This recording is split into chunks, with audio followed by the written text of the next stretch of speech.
A drink that tastes honestly not that great, costs more than most sodas, and yet it became one of the most powerful brands in the world.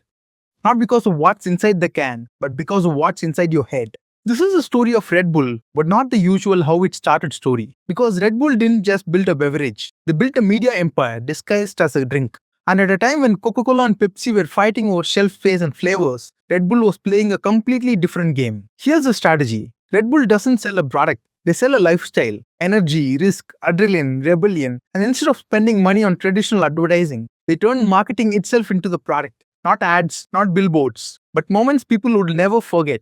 It started when Dietrich Mateschitz discovered a Thai drink called Krating Deng. But here's the key insight most people miss. He didn't just see a drink that could work globally. He saw a feeling, energy, alertness, edge. And instead of competing on taste or price, he decided to own that feeling. Here's where it gets interesting. Red Bull didn't enter the soda market. They created a new category called energy drinks. Slim cans, higher price, smaller quantity. Everything about it screamed, this is not for everyone. And that's exactly what made it desirable. But the real genius is this. Instead of telling you the drink gives you wings, they showed you people flying. They invested massively in extreme sports like skydiving, cliff diving, air racing, freestyle motocross, not as sponsors but as owners of the events. Red Bull didn't just advertise during culture, they created culture, owning attention at scale. And this is the real key part. They built Red Bull Media House, a full-fledged media company producing documentaries, live events, sports content, viral videos. This wasn't marketing anymore. This was content at global scale.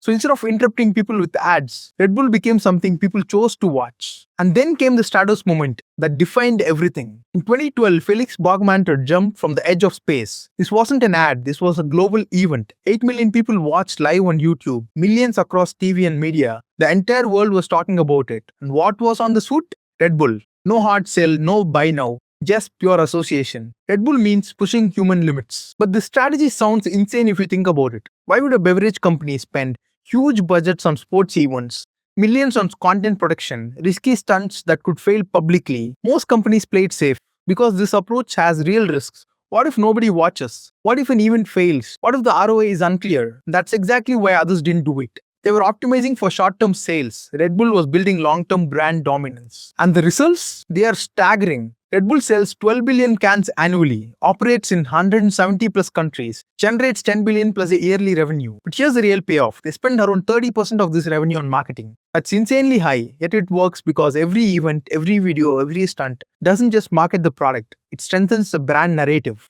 Here's the bigger lesson. Most companies think marketing is a cost. Red Bull treats marketing as the core product. They understood something powerful because people don't buy products, they buy identity. And Red Bull became the identity of risk takers, creators, and high performers. So when you pick up a can, you're not just buying caffeine, you're buying into a story. So the next time you see a Red Bull ad or a crazy stunt online, ask yourself, are they selling a drink or are they quietly building one of the most powerful media brands in the world, one jump at a time? Subscribe for more tech stories and deep dives into business.